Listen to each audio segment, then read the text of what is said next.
So we talked at the beginning about what we can learn from observation, and this can indeed be an important method of social research. Watching people scientifically in their everyday lives we call field research or ethnography.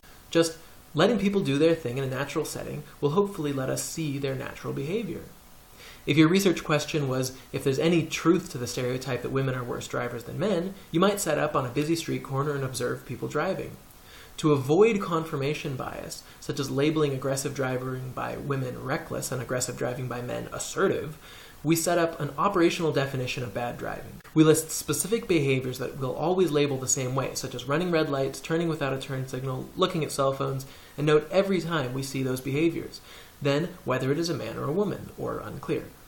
This would give us a limited sample of quantitative data. How many women versus how many men making these bad driving actions? However, that kind of observation doesn't give you much verstehen, understanding of the reasons behind their actions. To get more qualitative data on what people are doing and why, ethnography often means in-depth participant observation, actively taking part in the lives of our subjects. Microsociologists learn a lot by getting to know individuals within a community in their daily lives. But because it takes a while to earn trust and learn, we end up with a small sample that's difficult to repeat or verify, and we are still in danger of confirmation bias. Confirmation bias is a tendency we all have to pay more attention and place more importance on anything that confirms our prior assumptions. So if you are prejudiced with a stereotype that girls are bad at math, then every time you see a girl struggling with math, you might say, yep, girls are bad at math. While every time you see a boy struggling, if you remember it at all, you say, well, that individual guy just sucks at math. But if you want a much larger sample size of different kinds of data and you need it in a hurry, you might learn from secondary analysis of existing data. Durkheim compared research that had already been done for his suicide study, and you've probably used existing historical data for research papers at school. For data on men and women driving, you could look at the accident records of the Department of Transportation, which immediately challenges the old stereotype by showing that, among young drivers at least, men are getting in far more accidents.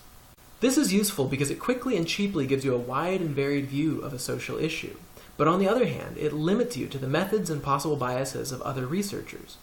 With all methods, you have to be careful of selection bias, picking people or sources that push your conclusions unfairly in one direction.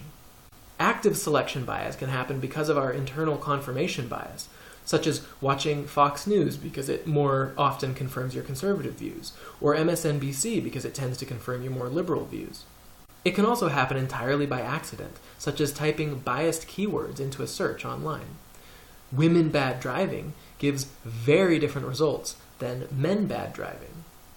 Sometimes the best way to understand people's perspectives and lives is just to ask them in a survey. Surveys come in two types, and you've probably taken a questionnaire survey before, a list of simple questions that you answer by checking a box or writing a short answer. The United States government does a massive one called a census every 10 years. Macrosociologists often use surveys to compare large groups in the population, as it gives a large sample of quantitative data. To find out about driving habits between men and women, you could ask people what distracts them most, and you might find that while eating distracts men over twice as often as it does women, women are more likely to be distracted by having kids in the car. What this doesn't tell us is why these are distracting, or how detrimental they are to safe driving. The wording of a question may bias a response, or the multiple choice answers may not include all possibilities. To get more in-depth, more micro-level sociologists might conduct interview surveys. Unlike an impersonal list of questions, interviews allow a researcher to talk directly to a subject and dig into people's responses, getting more personal, qualitative data, such as how nervous a person seems while answering. We have to be careful, though, for the Hawthorne effect, as our own behavior or even identity can bias a subject's response. For instance, talking to an interview of a different gender or ethnic background may make people hesitant to talk about issues of inequality. At best, interviews take time, so give a small sample, and we have to be careful not to overgeneralize.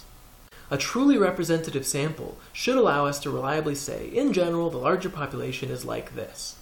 However, it's easy to assume data applies to more people in situations than is really valid. For instance, if you survey people at McDonald's about their favorite brand of French fries, you'll probably get a lot of people saying McDonald's makes their favorite. That sample is biased towards McDonald's, so saying people in general prefer McDonald's would be overgeneralizing. Surveys that are done well can be very useful, but when it comes to quantitative analysis, they tend to give mostly correlational data. So we see that women are more often distracted by kids. our two variables, gender and distraction around kids, tend to go together. It does not tell us what causes the distraction.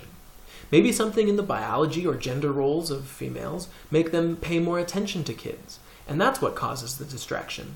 Or maybe women's gender role simply leads them to have kids in the car more often. Correlation doesn't necessarily mean causation. If you want to know about how one variable causes another to change, you might do an experiment. Put people in an artificial, controlled environment and see how one change affects another. So you might take a random car and group of kids and have a bunch of men and women, the first variable, drive it around and see who's more distracted, the second variable. If men and women on average are equally distracted, then it's a misleading correlation. Women just must have kids in the car more often. But being a woman doesn't cause you to be more distracted by kids. This type of experiment is difficult, though, because you have to control other variables to make sure the only difference being tested is the gender, and of course protecting these kids from getting injured in a car accident. But social experiments have given us very useful data for understanding people's behavior. The Stanford Prison Study took a sample of college students and randomly assigned them the roles of guard or prisoner. With no other known differences between the groups than the ascribed status, they saw that the behavior between the groups changed dramatically, indicating that status itself seemed to be causing changes in the individual's behavior. We have to be careful, though, not to overgeneralize. Their behavior isn't necessarily representative of people in general. They may have acted differently knowing that they were being watched, according to the Hawthorne effect, and the selection bias of only using white male Stanford students may show us something different than putting a different group would have done.